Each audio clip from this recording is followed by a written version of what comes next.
This Aman Dwivedi. Welcome to Rank Stopper. So बच्चों, इस video में हम क्या पढ़ेंगे? इस वीडियो में पढ़ेंगे why do we need a constitution. Constitution की हमें क्यों ज़रूरत है।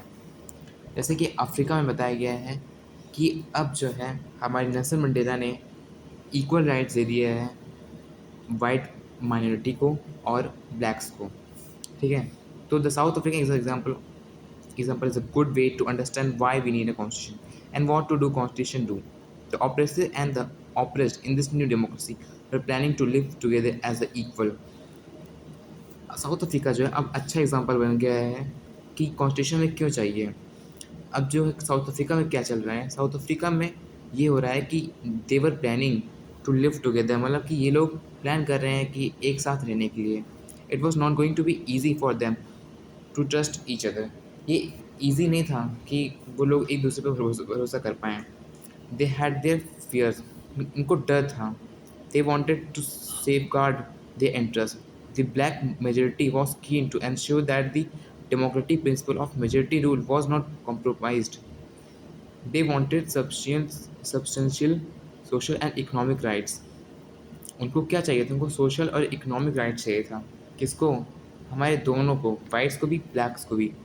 The white military was keen to protect it privilege and property and also after long negotiations both parties agree to compromise. दोनों जो पार्टीज थी हमारी, ब्लैक्स की भी और माइनॉरिटी की भी। ब्लैक्स में कौन थी हमारी? ANU, जो यहाँ पे गिवन था।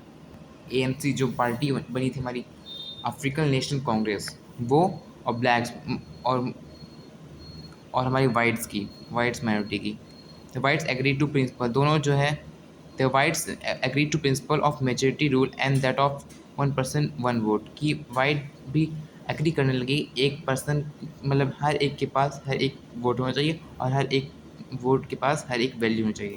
दे also agree to accept some basic right for the poor and the worker, कि यहाँ तक ये भी एक्सेप्ट करने लगे कि हर एक वर्कर, हर एक पुअर के लिए बेसिक राइट है ये। The blacks agreed that majority rule would not be absolute. They agreed that the majority would not taken away the property of the white minority.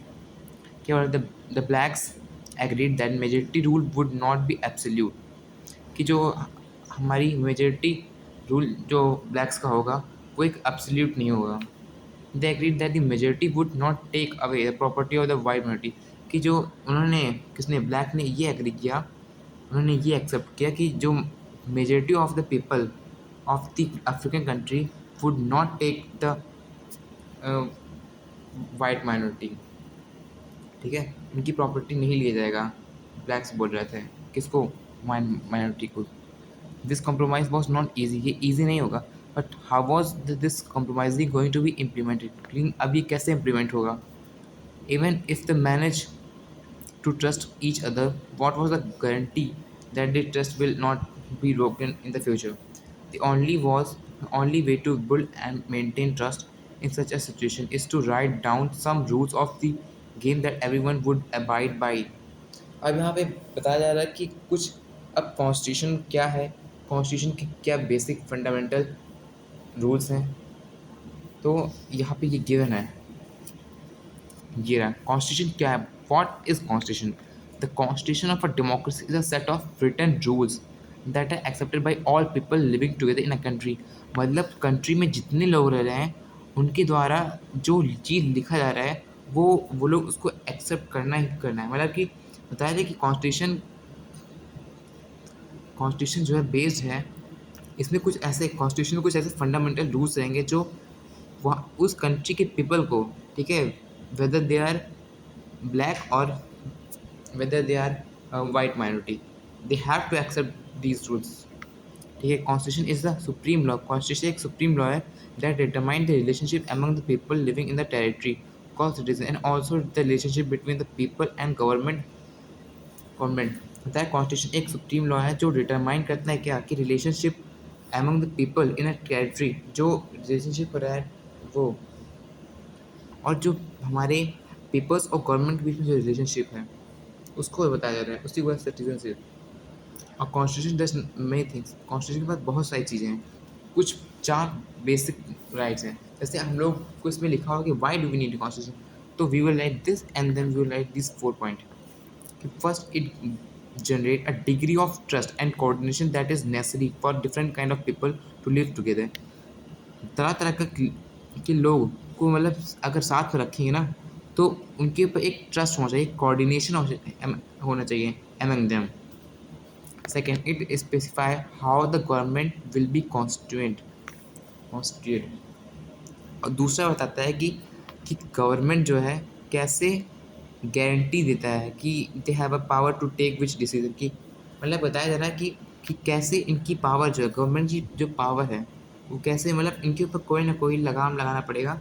नहीं तो फिर अगर ज़्यादा हम लोग इनको राइट्स देंगे गवर्नमेंट को तो ये they will take over the most of the parties.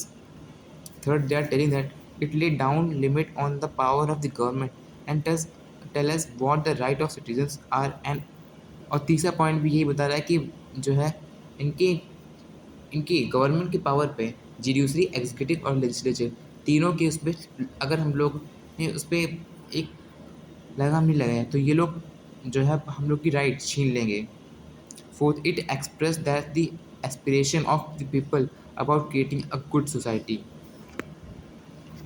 All countries, all countries that have constitution are not necessarily democratic. की बताया जा रहा है कि जितनी कॉन्स्टिट्यूशन हमारी कंट्री है वो ज़रूरी नहीं है कि वो डेमोक्रेटिक हो, लेकिन but all countries that are democratic will have constitution.